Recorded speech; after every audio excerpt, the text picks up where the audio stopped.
മാറ്റിവെച്ചിരിക്കുന്നവർ ഓർക്കണം, 15,000 രൂപ കറങ്ങാൻ വേണ്ടി പോകാൻ മാറ്റിവെച്ചിരിക്കുന്നവർ, 25,000 രൂപയുടെ സമ്പത്ത് നിങ്ങളുടെ കൈവശമുണ്ടെങ്കിൽ നിങ്ങൾ ഉദ്ഹിയ കൊടുത്തിരിക്കണം. മൻ കാന ലഹു സഅത്തുൻ അലാ അൻ യുളഹിയ ഫലം യുളഹി ഫലാ യഖറബന മുസല്ലന.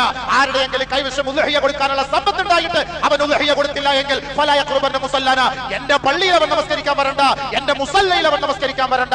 വമൻ കാന ലഹു സഅത്തുൻ അൻ യുളഹിയ ഫലം യുളഹി ഫൽയമുത് ഇൻഷാ യഹൂദിയ ഔ ഇൻഷാ നസ്രാനിയ.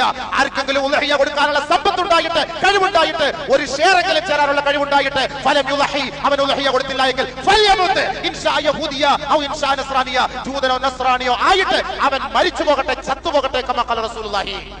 പോണോ? നമ്മൾ ഇത്രയും മുസ്ലിമായിട്ട് ജീവിച്ചിട്ട്, ഇത്രയും അള്ളാഹു ഓഫർ നൽകിയിട്ട് ഈ ഉദ്ഹിയ കൊടുക്കാൻ എന്റെ കൈവശം ഒരു 5,000 രൂപ ആരുടെങ്കിലും മേടിച്ചു കൊടുക്കാൻ അതിനുള്ള കഴിവുണ്ടായിട്ട് ഞാൻ കൊടുക്കാതെ മരിച്ചു പോയാൽ ഞാൻ ജൂതനായിട്ടല്ല ഈ പള്ളിയിൽ വന്ന് മയ്യത്തടക്കേണ്ടത്, ഈ ജൂതനായിട്ടല്ലേ ഞാൻ ഈ പള്ളിയിൽ വന്ന് കിടക്കേണ്ടത്? ആലോചിച്ച് നോക്ക്, നബി തങ്ങൾ പറഞ്ഞ വാക്കാണ് അലാ ഇന്നൽ അല്ലാഹി മിനൽ അഅമാലിൽ മുൻജിയ തുൻജി സാഹിബഹ മിൻ ശർരി ദുനിയ വൽ ആഖിറ.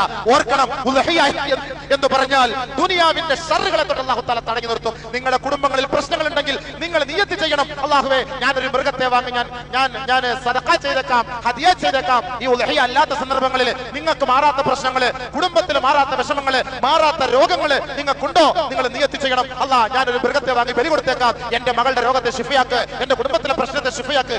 ഏറ്റവും വലിയ നേർച്ചയാണ് മൃഗബലി എന്ന് പറയുന്നത്, ഏറ്റവും വലിയ നേർച്ചയാണ്. ചില ആളുകൾ നേർച്ച നേരും, എന്ത് പിന്നെ ഉദ്ഹിയ ഞാൻ ചെയ്തേക്കാം, ഉദ്ഹിയ ഞാൻ അല്ലാഹുവിന്റെ മാർഗ്ഗത്തിൽ ഞാൻ നേർച്ച നേർന്നേക്കാം. ഉദ്ഹിയ നേർച്ച ആരെങ്കിലും ജുമാ നിസ്കാരം നേർച്ച തരുമോ? ഞാൻ ഇന്ന് ജുമാ നിസ്കരിച്ചേക്കാം, അല്ലാഹുവിന് വേണ്ടി ഞാൻ ഒരു നേർച്ചയാണ് ജുമാ നിസ്കരിക്കാൻ, അതുകൊണ്ട് ഞാൻ ആരെങ്കിലും ജുമാ നിസ്കരിക്കാൻ നേർച്ച തരുമോ? ഓരോ നിസ്കാരം ആരെങ്കിലും നേർച്ച തരുമോ? ഇത് ഇവന്റെ മേലെ നിർബന്ധമായ കാര്യം, ഇവൻ പിന്നെ നേർച്ച നേരാൻ, നേർച്ച നേരേണ്ടത് അല്ലാത്ത സന്ദർഭത്തിലാണ് ഇവൻ നേർച്ച നേരേണ്ടത്. ഞാനൊരു ഉദ്ഹിയയുടെ മൃഗത്തെ ഞാൻ വാങ്ങി അറുത്തുകൊള്ളാം. ഈ ഉദ്ഹിയയുടെ മൃഗത്തെ കാണുമ്പോഴൊക്കെ നിങ്ങൾ തക്ബീർ വിളിക്കണം. ദുൽഹജ്ജ് 1 മുതൽ 10 വരെ തക്ബീർ, ദുൽഹജ്ജ് 1 മുതൽ 10 വരെ തക്ബീർ. ഇതിനെ കാണുമ്പോൾ തക്ബീർ വിളിക്കണം, ഇതിനൊക്കെ തടവിക്കൊണ്ടിരിക്കണം. 1 മുതൽ 10 വരെ ചാല കമ്പോളത്തിലൊക്കെ തക്ബീർ വിളിച്ചോണം.